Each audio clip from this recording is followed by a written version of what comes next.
परमेश्वर देव आपल्या जीवनाचा अधिकारी आहे. हा प्रियानो, परमेश्वर देव आपल्या जीवनाचा अधिकारी आहे. जेव्हा योबाला त्याच्या दुःखाचे कारण समजू शकले नाही, तेव्हा त्याने देवाने त्याच्याशी बोलावे अशी प्रार्थना केली. देवाने योबाला उत्तरांची अपेक्षा नसलेल्या अनेक प्रश्नांची उत्तरे देण्याचे आव्हान देऊन प्रतिसाद दिला. तुला माहित आहे का?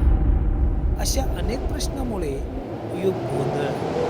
हे प्रश्न विचारून देवाने योबाचे लक्ष त्याच्या समस्येपासून दूर करून विश्वाच्या भव्य तपशिलाकडे वळवले. देवाच्या सामर्थ्याने आणि बुद्धीने भारावून गेलेला जीवनाकडे एका नव्या दृष्टिकोनातून पाहू लागला. त्याने आपली अयोग्यता आणि दुर्बलता विचारात घेतली आणि देवाचा मार्ग आणि बुद्धी त्याच्या समजुतीच्या पलीकडे आहे हे त्याला जाणवल्यावर त्याने पश्चाताप केला. हा प्रियानो, योबानं पश्चाताप केला.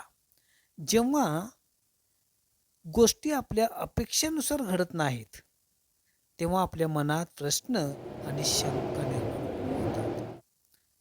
योबाप्रमाणे आपणही त्या देवाकडे घेऊन जाऊ शकतो आणि आपली भावना त्याच्यासमोर प्रामाणिकपणे मांडू शकतो.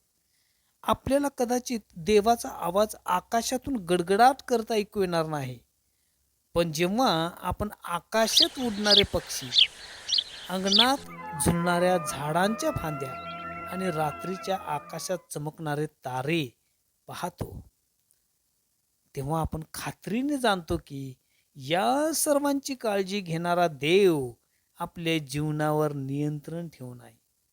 हा प्रियानो, आपल्या जीवनावर देव नियंत्रण ठेवून आहे आणि म्हणूनच परमेश्वर देव आपल्या जीवनाचा अधिपती आहे.